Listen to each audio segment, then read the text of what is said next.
Allah është përbleft, është pyetja tjetër.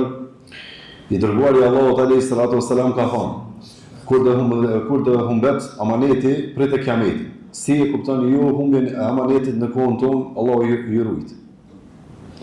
Aleikum assalam wa rahmatullahi wa barakatuh. Në hadithin e saktë pejgamberi sallallahu alaihi wasallam ka thënë: "Idha du'at al-amanatu fantadhir as-sa'a." Kur të humbet amaneti, pritë kiametin. Pritë kiametin, dhe më thonë se është afru kiameti. Kurse vetë ardha e pejgamberit sallallahu alaihi wasallam, se është pejgamberi fundit, dhe më thonë se kiameti u afru. Dhe plot shenja të vogla kanë ndodhur që tregon se kiameti është afru, prej tyre është edhe kur humbet amaneti. Çka është humbja e amanetit? Çështja e parë se amaneti është gjithë përfshirje, por çështja e parë humbja e amanetit është saksia e dietarëve në shpjegimin e Kuranit dhe hadithit të pejgamberit sallallahu alaihi wasallam. Kjo është humbja e amanetit. Dietari nuk e shpjegon drejt librin e Allahut. Kjo është humbja e amanetit më e madhe është kjo. Dietari nuk e shpjegon drejt hadithin e pejgamberit sallallahu alaihi wasallam.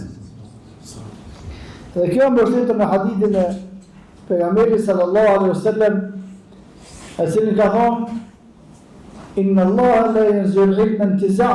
Allahu subhanahu wa taala nuk e merr diturin për një herë nga gjokset e dietarëve, por yanzul ilma bi qabd al-ulama. Allahu subhanahu wa taala hiq diturin me vdekjen e dietarëve. Kur vdesin dietarë, tash e vjen muftijet nuk jetë shpras, bëhet një mufti që sot dietar, që është munafik, që është mashtrues, që është rrens, që është tradhtor, plot elemente të tjera, edhe ai jep fetva sikur që ka dhënë fetva përpara muftia që ka qenë i devotshëm. Tash për çështjeve kryesore të humbjes së amanetit është çështja e fesë. Çështja e fesë, shpjegimit të fesë.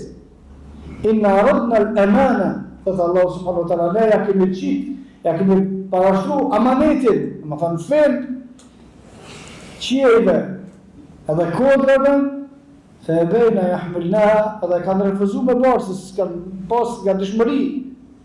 Po hamele hadhe insan e ka marrë njeriu, e kur ka marrë njeriu përgjësirë, pastaj e traton, kjo është humbja amanetit, çështja e parë, është çështja e fesë.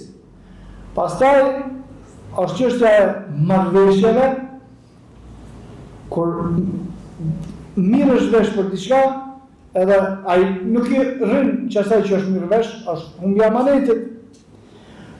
Pastaj përgjithësi në martesë, kur burri humb amanetin me gruan e vet ose gruaja me burrin e vet, pastaj përgjithësitë e tjera të cilat radhiten më poshtë se sa përgjithësia e shpjegimit fjalës së Allahut dhe sunetit të pejgamberit sallallahu alaihi wasallam. Wallahu a'la wa a'lam.